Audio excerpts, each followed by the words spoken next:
Hello friends, yes के पाठशाला channel में आपका बहुत बहुत स्वागत है। तो चलिए दोस्तों, आज हम लोग क्या देखेंगे। ये 20/2/2024 का 11:30 12:30 बजे के यानी सेकंड शिफ्ट का एग्ज़ाम है। 11:30 12:30 बजे तक 20/2/2024 का। इसमें हम लोग मैथ का क्वेश्चन को सॉल्व करेंगे, ठीक है। तो चलिए देखिए, पहला ये क्वेश्चन क्या है, ये रीजनिंग का है। अब इसको सॉल्व कर सकते हैं? अगर सॉल्व कर सकते हैं तो बताइए, ठीक है। रीजनिंग हम आपको रीजनिंग भी पढ़ा सकते हैं, बताइए इस क्वेश्चन का क्या आंसर होगा। देखिए क्या होगा इस क्वेश्चन का, हम ही सॉल्व कर देते हैं। टी का प्लेस वैल्यू कितना होता है 20, ठीक है। डी का प्लेस वैल्यू कितना होता है 4, जी का प्लेस वैल्यू कितना होता है 7। इन दोनों का मल्टीप्लाई करिए, 20 चौक का 80, 80 गुणे 60 यानी 7 8 56 यानी 560, है ना। अब 560 आ गया। अब इसमें देखिए 5 3 15 यानी 3 गुना का लगभग है, तो इसमें 3 का मल्टीप्लाई कर दीजिए। 3 0 0, 3 चौक 18 8, 3 5 15 1 16 यानी 1680 आ गया ना। अब 3 का मल्टीप्लाई क्यों किए? क्योंकि नंबर ऑफ डिजिट 3 है, ठीक है। यानी प्लेस वैल्यू का गुणा करना है, फिर उसमें 3 का गुणा करना है, जितना नंबर ऑफ डिजिट है। इसी प्रकार के सी ई का हमको निकालना है। तो देखिए के सी ई का निकालना है, तो के का प्लेस वैल्यू 11, सी का कितना होता है 3, ई का कितना हो 5। तो 5 3 15 या 11 33 गुणे 5 यानी 33 गुणे में 5। 5 3 15 के 5, 1 5 3 15 1 16 165। अब 165 में क्या करेंगे, 3 का गुणा करें। 3 5 15 यूनिट डिजिट 5 सबका है, तो 3 5 15 5, 3 चौक 18 19 का 9 हाथ 1, 3 1 कम 3 1 4 यानी 495 इस क्वेश्चन का आंसर होगा, यानी ऑप्शन नंबर तीसरा। देखिए रीजनिंग का क्वेश्चन सॉल्व करिए। चलिए हम लोग अपना मैथ का क्वेश्चन देखते हैं, ठीक है। देखिए पहला क्वेश्चन क्या है मैथ का। एक व्यापारी अपने सामान को क्रय मूल्य से 50% अधिक, 50%, एक मिनट, एक व्यापारी अपने सामान को क्रय मूल्य से 50% अधिक पर अंकित करता है, अंकित मूल्य, और 20% की छूट देता है। तो छूट देने के बाद व्यापारी को कितने प्रतिशत का लाभ होगा? कब? छूट देने के बाद। तो देखिए मैं पूरा मैथ सॉल्व करा दूंगा विदाउट एनी फार्मूला को, बस ओनली कंसेप्ट के बूते, ठीक है। तो आप लोग बस वीडियो में बने रहिएगा लास्ट तक, छोड़ के भागना नहीं है, ठीक है। देखिएगा मेरा मेथड और जो तुम पढ़े हो आप लोग देखिएगा, दोनों मेथड में कितना डिफरेंट होता है। तो इस क्वेश्चन को देखिए कैसे सॉल्व करेंगे। एक जगह लिख दीजिए सी पी, एक जगह लिखिए एस पी, एक जगह लिखिए एम पी, ठीक है। अब 50% अधिक है क्या? अंकित मूल्य किससे? क्रय मूल्य से। अगर क्रय मूल्य ऐसे डायरेक्ट तो अगर 50% का वैल्यू देखा जाए तो कितना होता है 1/2। तो अगर क्रय मूल्य को 2 माने, ठीक है, क्रय मूल्य को 2 माने तो एक अधिक अंकित करके कितना करेगा 3, क्योंकि अंकित कितना है 50% अधिक है, यानी क्रय मूल्य का अगर 2 है तो एक हम लोग अधिक अंकित करेंगे तो कितना हो जाएगा 3, ठीक है, मार्केट प्राइस। अब डिस्काउंट कितना दे रहा है 20% की। अब 20% की डिस्काउंट हमेशा किस पे दिया जाता है? 20 पंजे 100 यानी 1/5। डिस्काउंट हमेशा कितने दिया? अंकित मूल्य पर, यानी अंकित मूल्य अगर 5 है तो बेचेगा कितने में? 4 में, ठीक है। बस देखिए अब ऐसा तो हो नहीं सकता है भाई कि एक जगह अंकित मूल्य 3 हो, एक जगह 5। तो हम लोग इसको क्या करेंगे, सेम यहाँ 5 से मल्टीप्लाई करेंगे, यहाँ 3 से। तो 5 से अगर यहाँ मल्टीप्लाई करते हैं तो 5 से यहाँ भी होगा, क्योंकि इस लाइन में आ रहा है, ठीक है। तो 5 दूना 10। अब देखिए 3 का अगर यहाँ मल्टीप्लाई करते हैं 3 में इसमें भी होगा, 3 चौक के 12, ये हो गया 15। सॉरी, देखिए हम लोगों को मिल गया C P S P M P का रेशियो, यानी क्रय मूल्य 10 है, विक्रय मूल्य 15 है, अरे सॉरी विक्रय मूल्य 12 है और एम पी है 15। अब 10 में खरीद के पूछ रहा छूट देने के बाद व्यापारी का प्रतिशत लाभ कितना होगा। तो अगर देखिए अगर छूट नहीं देता तो 15 में बेचता, लेकिन छूट देने के बाद कितने में बेचेगा 12 में। अंकित मूल्य 12 हो गया, तो खरीद रहा है कितने में 10 में, 10 के खरीद के 12 में बेचा, 2 का प्रॉफिट हुआ, किस पे? हमेशा क्रय मूल्य पे। बटा में क्या जाएगा? 10 गुणे 100 तो 100%। तो 10 से कम 10, 10 दहा में 100 यानी 10 दूनी 20%। इस क्वेश्चन का आंसर हो जाएगा यानी ऑप्शन नंबर ए। ठीक है।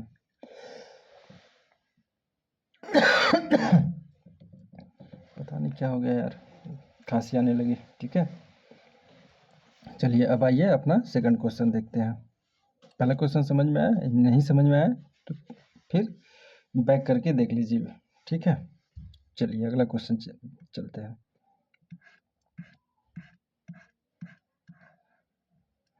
देखिए अगला क्वेश्चन क्या है? औसत का। ठीक है, एवरेज का। 5 संख्याओं का औसत कितना है? 32 दिया है। इजी क्वेश्चन है। और यदि एक संख्या को हटा दी जाती है तो औसत कितना हो जाता है? 28। तो हटाई गई संख्या कितनी है? तो इसका एकदम इजी बेसिक से ही लगा लेंगे, आसानी से लग जाएगा। ठीक है, यानी 5 गुणे 32 कर देंगे तो कितना आ जाएगा?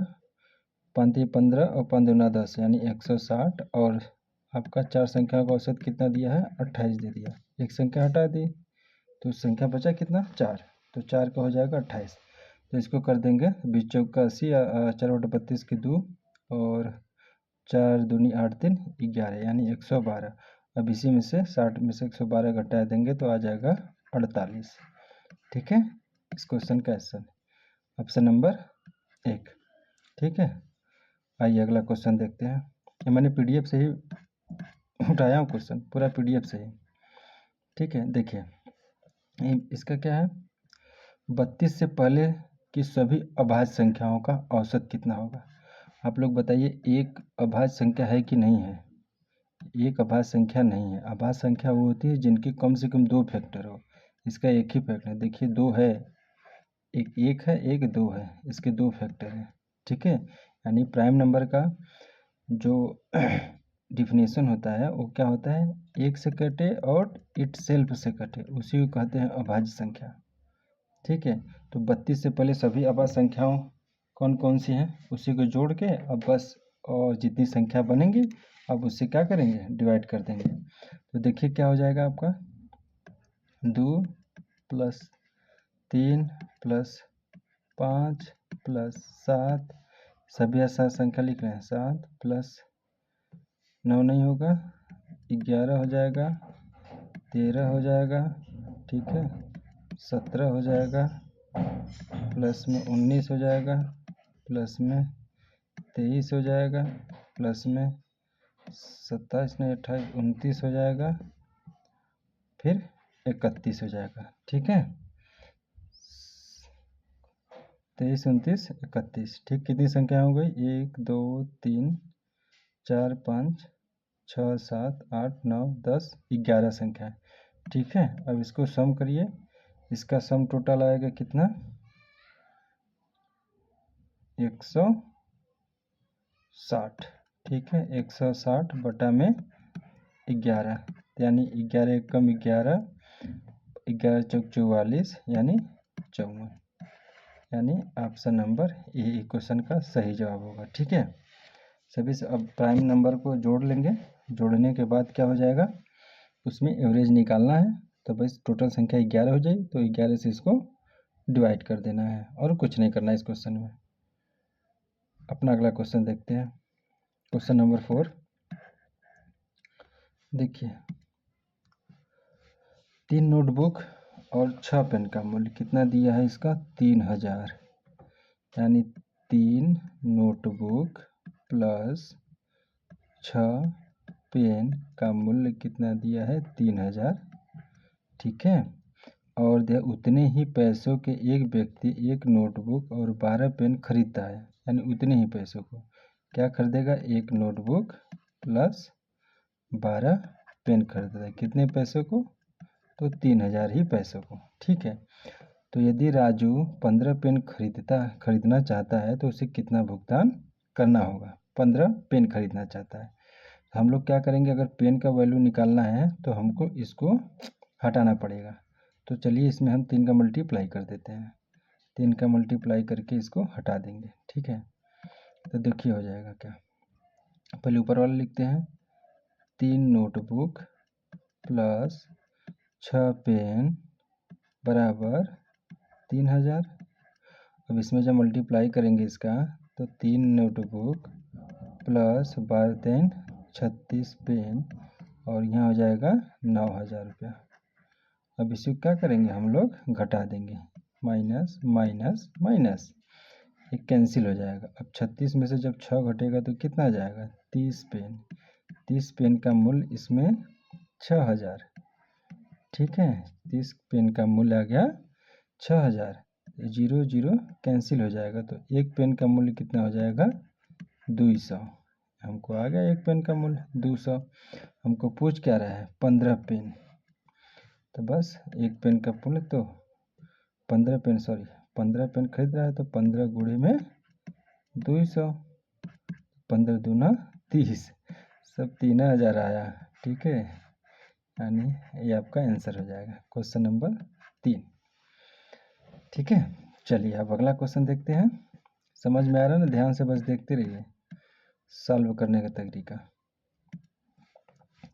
विद्यार्थियों की वह अधिकतम संख्या ज्ञात कीजिए जिनके बीच 1003 चॉकलेट और 2703 कैंडी इस प्रकार बांटी जा सकती है कि प्रत्येक विद्यार्थी को प्रत्येक चॉकलेट या कैंडी की समान मात्रा मिले। देखिए अगर इस टाइप का जब भी क्वेश्चन आए 1003 एंड 2703, जब भी इस टाइप का क्वेश्चन आए कि समान संख्या मिले कितनी बांटनी चाहिए, तो डायरेक्ट इसका निकाल लीजिए आपका HCF, हाईएस्ट कॉमन फैक्टर। अगर इस दोनों में हाईएस्ट कॉमन फैक्टर निकल जाएगा तो सभी को आप उसी के हिसाब से बराबर बराबर बांट सकते हैं, ठीक है। तो अब इसका हाईएस्ट कॉमन फैक्टर निकालने का इजी तरीका है कि इसका डिफरेंट लीजिए, यानी 2703 और 1003 का डिफरेंट ले लीजिए, फिर उसी को फैक्टराइज कर दीजिएगा। 3007, 2 में से 1 गया 7, यानी 1700।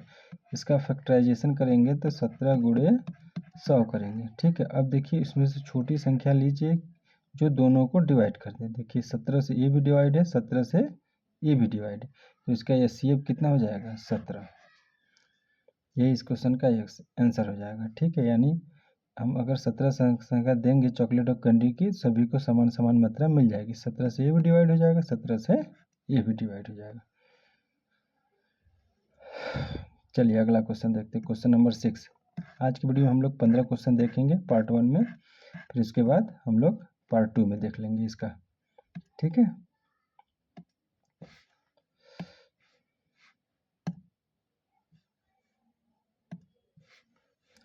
(384 मीटर लंबी रेलगाड़ी एक बिजली के खंभे को 12 सेकंड में पार करती है। कितने सेकंड में, 12 सेकंड में। विपरीत दिशा में यात्रा कर रही समान लंबाई की एक दूसरी रेलगाड़ी को भी 12 सेकंड में पार करती है। तो दूसरी रेलगाड़ी की चाल हमको निकालनी है, ठीक है। देखिए याद रखिएगा, जब भी रेलगाड़ी, ठीक है, जब भी मान लीजिए रेलगाड़ी है किसी लड़के को पार करे, ठीक है, या किसी पोल को पार करे, ठीक है, किसी पोल को पार करे, तो अपने लंबाई के बराबर ही वो दूरी तय करती है। कितना दूरी तय करेगी, अपनी लंबाई के बराबर, ठीक है। याद रखिएगा जब व्यक्ति को पार करे या पोल को पार करे। बट अगर ये किसी टनल को पार करे या प्लेटफॉर्म को पार करे तो कितनी दूरी तय करेगी, अपनी लंबाई प्लस इस टनल की लंबाई के सम के बराबर, ठीक है। तो यहाँ कितना पार कर रहा है, एक बिजली के पोल को पार कर रहा है, ठीक है। तो अब इसमें कितना दूरी डिस्टेंस तय करेगी, तो अपने लंबाई के बराबर, ठीक है। तो चलिए हम लोग स्पीड निकालते हैं, चाल बराबर दूरी बटा समय। तो दूरी कितना हो जाएगा, अपनी लंबाई के बराबर, यानी 384 मीटर बटा के 12, ठीक है। तो 12 3 36 और 12 दूना 24, ये मीटर प्रति सेकंड आ गया पहली ट्रेन की स्पीड, ठीक है। अब करें समान लंबाई की, उतनी ही लंबाई की दूसरी रेलगाड़ी को भी 12 सेकंड में पार करती है तो दूसरी रेलगाड़ी की स्पीड कितनी होगी। ठीक है, ठीक है, सब कुछ बराबर है तो इसका भी आंसर 32 आएगा। ठीक है, अब ऐसे भी मार सकते हैं क्योंकि समान लंबाई है और समय भी 12 सेकंड ले रही है। ठीक है, अब देखिए सॉल्व करके देख लेते हैं। चूँकि ये विपरीत दिशा में जा रही है तो क्या हो जाएगा, एवरेज स्पीड जुड़ जाएगा। तो दूसरी ट्रेन की लंबाई मैं मान लेता हूँ यक्स है। दूसरी ट्रेन की लंबाई मान लेता हूँ यक्स मीटर प्रति सेकेंड है। तो पहले के क्या निकला था 32, तो इसमें विपरीत दिशा में जाएगी तो जोड़ देंगे यानी 32 मीटर प्रति सेकेंड। ये हो गया। चाल बराबर दूरी कितना हो जाएगा, इसका डबल क्योंकि समान लंबाई की है तो 384 इंटू 2। समय कितना लग रहा है 12। ठीक है, अब देखिए काटे थे 12 से तो कितना आया था 32, यानी 32 दूना के 64। अब यक्स का जब यहाँ मान निकालेंगे तो उधर 64 माइनस 32 हो जाएगा। ठीक है, तो कितना आ जाएगा आंसर 32 मीटर प्रति सेकेंड, यानी 4 ऑप्शन इसका सही होगा। छठा क्वेश्चन दे लेते हैं।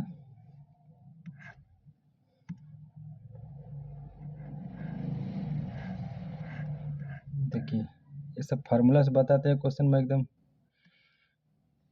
झकास बताऊंगे, विद इन 1 सेकंड में आंसर आ जाएगा। ठीक है, 6 पेन का क्रय मूल्य 5 पेन के विक्रय मूल्य के बराबर है तो लाभ प्रतिशत या हानि प्रतिशत निकालना है।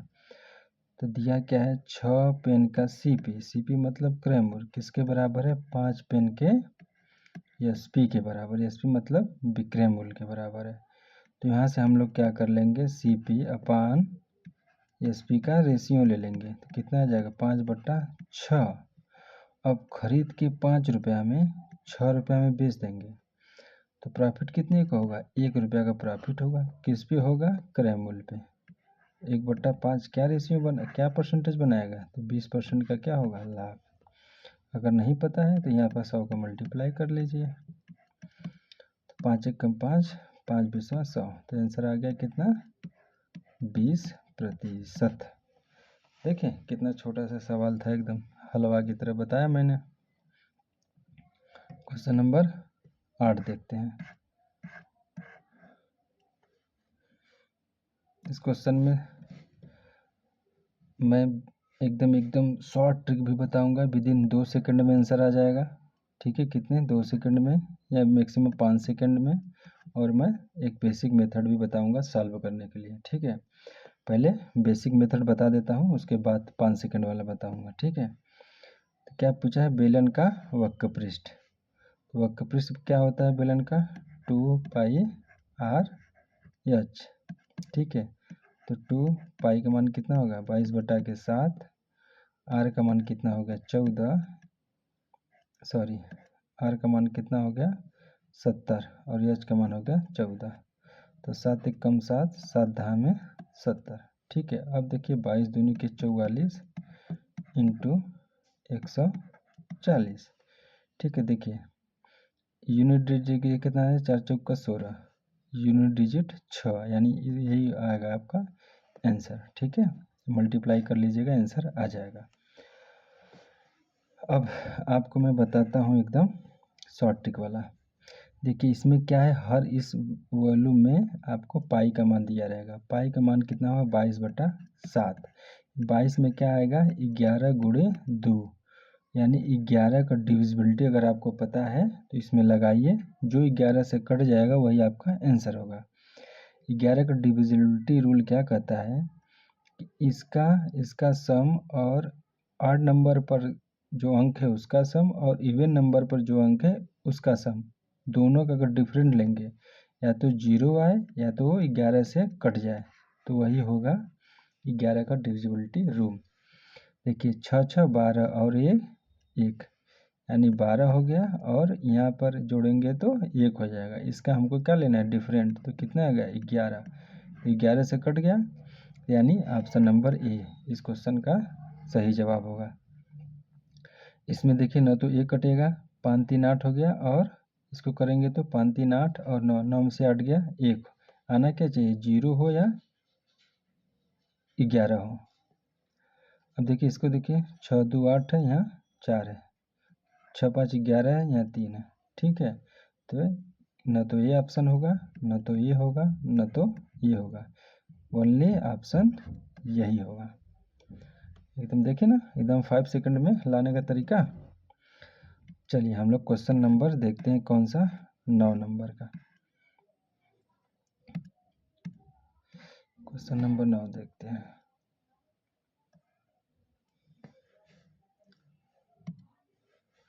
एक मेज का विक्रय मूल्य 6875 है, यदि लाभ प्रतिशत 25% हो तो मेज का क्रय मूल्य कितना? बहुत ईजी है। देखिए 25% को आप लोग क्या लिख सकते हैं, 1/4।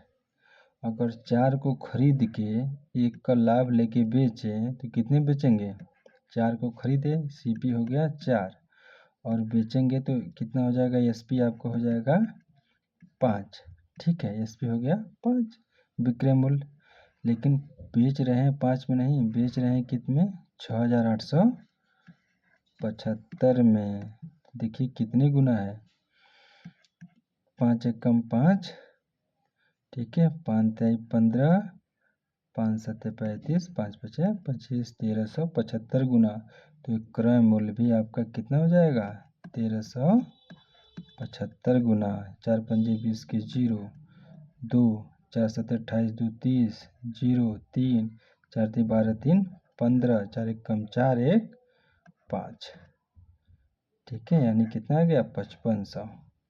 ऑप्शन नंबर 4 इस क्वेश्चन का सही जवाब, एकदम झकास। क्वेश्चन नंबर 10 देखते हैं।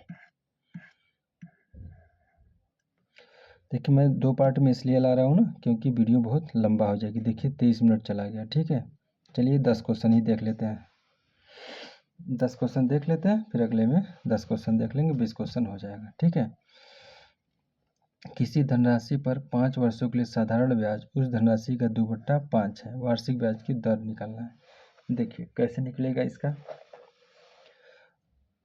ये पूरा साधारण ब्याज धनराशि का 2/5 है। यानी अगर हम धनराशि माने, अगर धनराशि मतलब धनराशि 2/5 है ना। अगर हम धनराशि कितना ले, अगर मूलधन को 5 ले, इसका अगर हम 5 का 2/5 करें, ठीक है, तो कितना आएगा ब्याज, 2 रुपया। ठीक है, तो अगर हम वहीं प्रिंसिपल में मान लिया कितना, 5 रुपया, तो ब्याज कितना हो जाएगा, 2 रुपया। बोला है ना साधारण ब्याज कितना है, बोला है साधारण ब्याज कितना है, धनराशि का 2/5 है। तो धनराशि का 2/5, मैंने धनराशि 5 मिल लिया, इसका 2/5 करेंगे तो 5 5 कट जाएगा, धनराशि कितनी आ जाएगी, 5। तो ब्याज हो गया 2, प्रिंसिपल हो गया 5, बस ब्याज हो गया 2। अब लगा दीजिए फार्मूला, 1 मिनट, फार्मूला में लिख दूँ इधर। देखिए साधारण ब्याज बराबर मूलधन गुणे दर गुणे समय बटा 100। बस इसी में रख देंगे तब वो, नहीं तो एक और मेथड से आ जाएगा, 1 ईयर इंटरेस्ट ऑन प्रिंसिपल, 1 साल का ब्याज मूलधन पर, उसी से भी आ जाएगा। ठीक है, लेकिन आप लोगों को यही इजी पड़ेगा, यही लगा लीजिए। मूलधन कितना हो गया 5, दर हमको निकालना है, समय कितना है 5 अपन 100, ब्याज कितना है 2, तो 5 बचे 25, 25 चौका 100, 4 दूनी 8। ठीक है, तो आर बराबर कितना आ गया, 8%। ठीक है, ऑप्शन नंबर 4 इस क्वेश्चन का सही जवाब होगा। ठीक है।